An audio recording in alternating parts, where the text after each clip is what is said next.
Uh, One of the ways you can tell a master persuader, in my framing of things, is that when they first announce what they plan to do, it sounds crazy, right? So that's one of the ways you know a master persuader. When you first hear their idea, you say, well, that's crazy, right? So here's Kid Rock saying, I think I'll run for Senate. Your first reaction is, well, that's pretty freaking crazy, right? But here's some more people who are pretty freaking crazy. Young Steve Jobs. I think I'll build a computer without going to college and without being an engineer. You know, he got help building the actual computer, but then he built a company, and then he said, hey, let's get into music, right? And people said, we're a computer company. Music isn't really, no, we're going to own music. And then he did. Then he said, let's be a phone company. We'll make little phones that are like computers. And people said, that's not even a thing. That's not even a market yet. And he said, well, make it a market. And then he did it.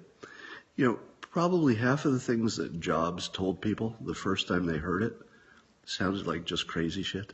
Yeah, Bill Gates, same thing, just crazy shit. But think back to the founders, you know, the founders of the country.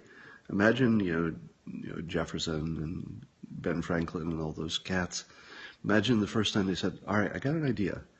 Let's rebel against the biggest military power in the world because we've got some muskets and stuff. And, you know, they have every advantage and we don't, but yeah, we'll make this work. And by the way, we'll all be dead if it doesn't work, but let's do this thing. All right. The first time somebody explained, let's, you know, have a revolution against the crown, I don't think that sounded like a good idea. All right. Now let's back up to, you know, Martin Luther King. The first time Martin Luther King said, hey, let's forget, you know, all this violent stuff. Let's just be, you know, religious and peaceful, and let's allow ourselves to get beaten up. That's how we'll win. We'll win by letting other people hit us with clubs. We'll win by letting other people put us in jail. We'll win by doing all the things that don't sound like winning.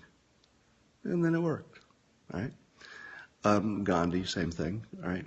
You know, the first time Gandhi said, here, let's play it this way, do you think the first thing anybody said was, oh yeah, we hadn't thought of that, Gandhi? We'd been, you know, trying to resist with violence and stuff, the obvious thing, but we'd forgotten about this nonviolent thing. Let's try that. Didn't it sound stupid the first time somebody heard it? Let me tell you, the first time I told somebody that I was going to transition from my corporate job to become a cartoonist with no experience whatsoever in cartooning, do you know how people reacted to me? Not so positively. First time I tried to write a book, and I told people I was going to write a book, having never taken a class in writing, except a business writing class. It was one day. And I remember telling people I thought the book was going to do well, might be a bestseller. And people didn't disagree because it would be impolite, but nobody really agreed. You know, there's nobody I told that this book was going to do well that said, yeah, this will probably be a #1 bestseller the first time you try to write a book with no experience ever writing anything like a book. And it turned out to be a #1 bestseller. So generally speaking, one of the ways to tell somebody's going to be a master persuader is the first time you hear their idea, it just sounds crazy,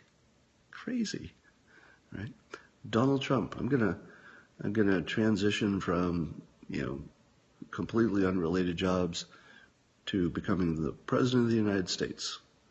Crazy, just crazy, right? Kid Rock, gonna become a senator, first try. Crazy. That's how you tell a master persuader. Or somebody who at least, or at least somebody who has lots of experience in persuasion. The way they approach the world doesn't look familiar to other people.